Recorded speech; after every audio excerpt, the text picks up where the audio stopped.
reaching a fever pitch and it's bringing me out the... Rolling in the Deep is the first song on the album and the first single, and I guess it's sort of my musical equivalent of saying things in the heat of the moment and word vomiting.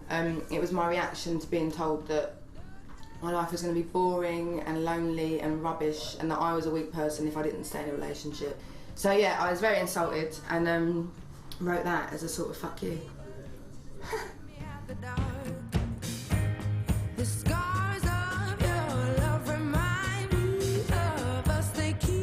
It takes a lot of shit to get me a bit upset and crazy, and so when I'm about to get angry in my heart, I can really feel my blood flowing around my body.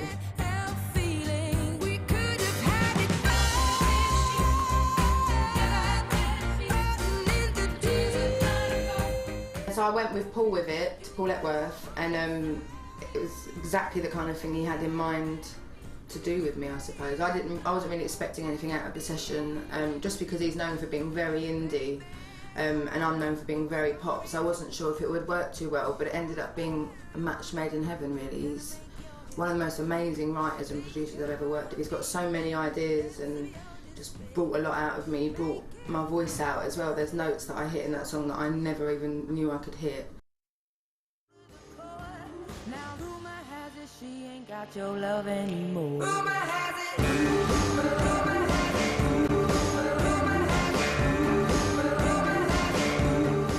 You can really tell when you hear a Ryan Tedder song, which I liked, but I wanted to come out with something that would surprise everyone when it was us two put together. So we came out with this sort of bluesy pop stomping song, really.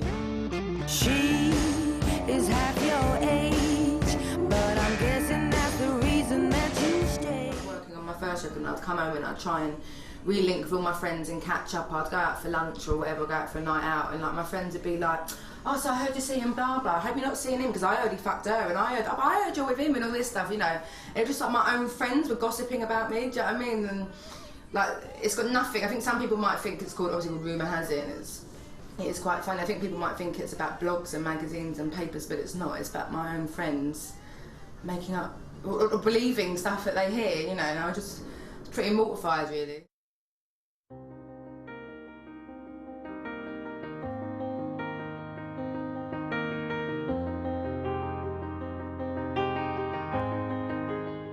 Turning Tables is the second of the two tracks that I wrote with Ryan Tedder.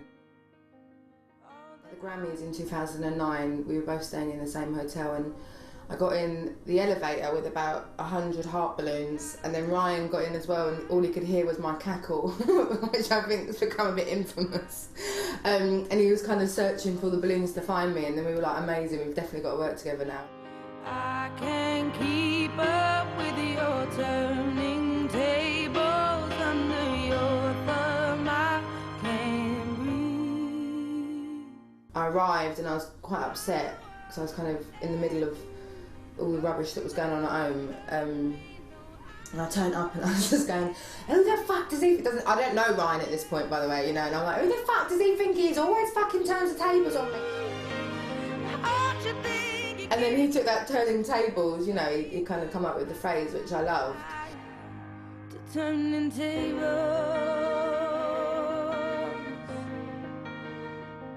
Turning tables.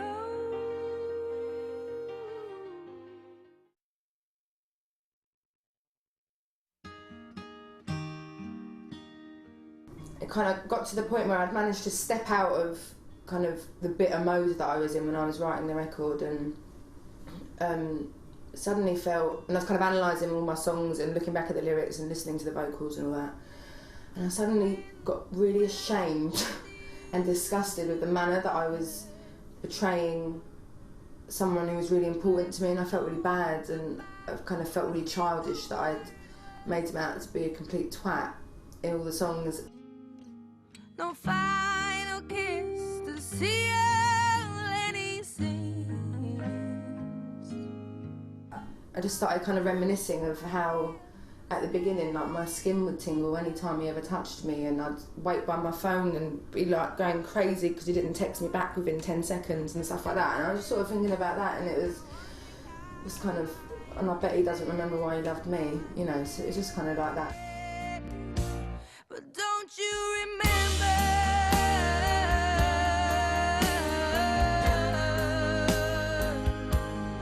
Don't you remember?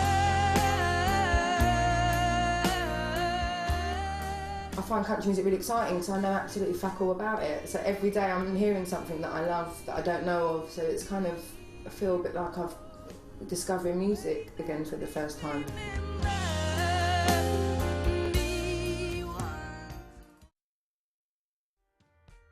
It was dark and I was over until you kissed my lips and you saved me. My hands, they were strong, but my knees. Yeah, it's just about the contradictions that are in relationships, really. One person says this, the other person says that, but it is that, it's nothing that, you know, it's kind of like that, really. And I was really, really heartbroken when I met who the song's about, and he kind of brought me back to life and put me back together, and he was a dickhead as well, anyway.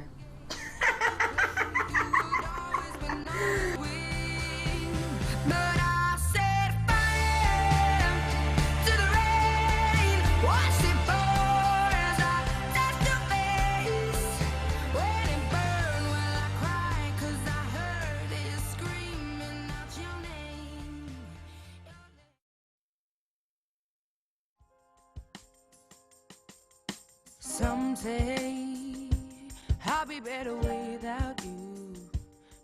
It's about two friends of mine that I met after the first record. I was home and I was living on my own, and I'd settled into my new flat, and sort of had no normal friends in my area. It was all kind of work friends or someone I'd met through work, and I met these two through our love of dogs.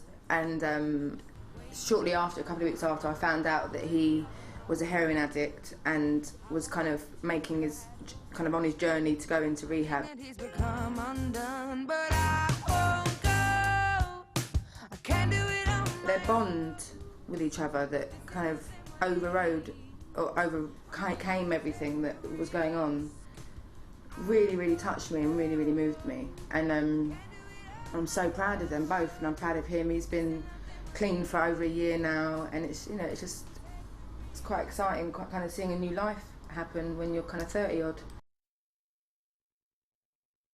Didn't I give it up?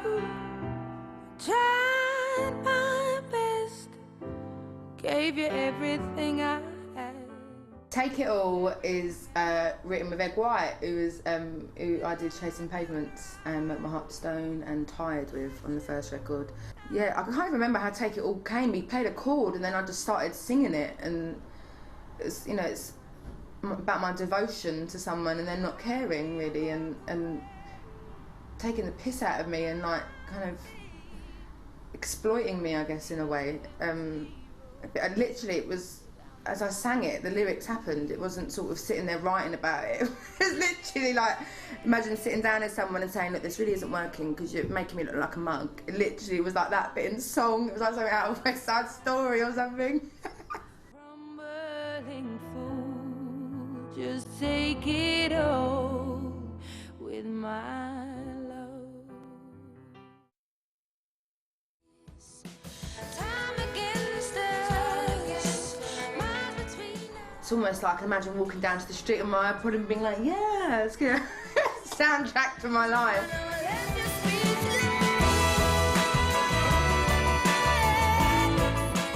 Every time we kind of added something new to it or wrote a new part, we were just like, got really excited because we were happy.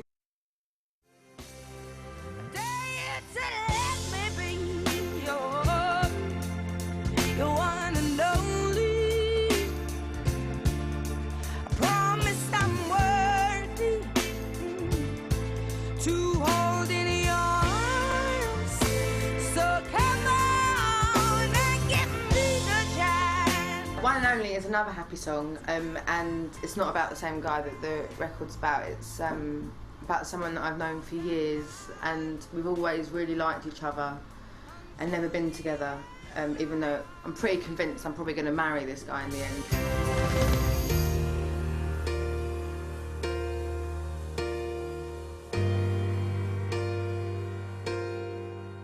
I wrote them in late. It's really cheesy.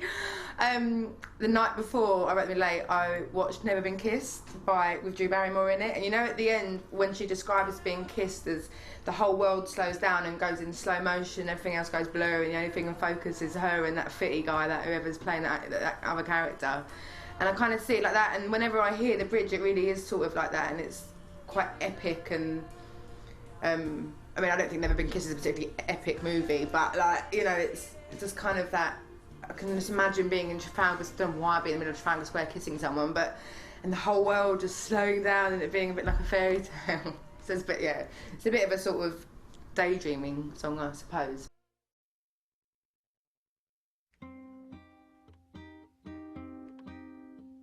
My first concert ever was The Cure at Finchley Park, and my mum took me.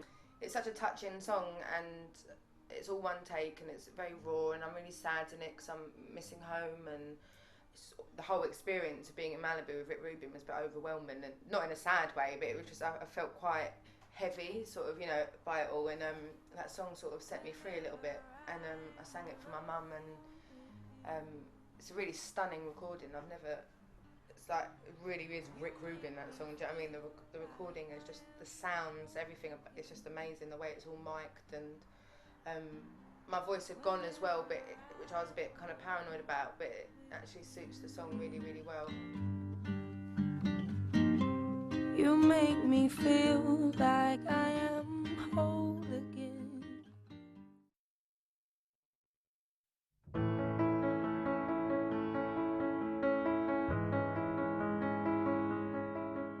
Someone Like You is the last song on the record, and it was, again, I guess I kind of got a little, when I was writing it, I was feeling pretty miserable and pretty lonely, which I guess kind of contradicts Rolling in the Deep, where I was like, I'm going to be fine without you. This one was me kind of on my knees, really.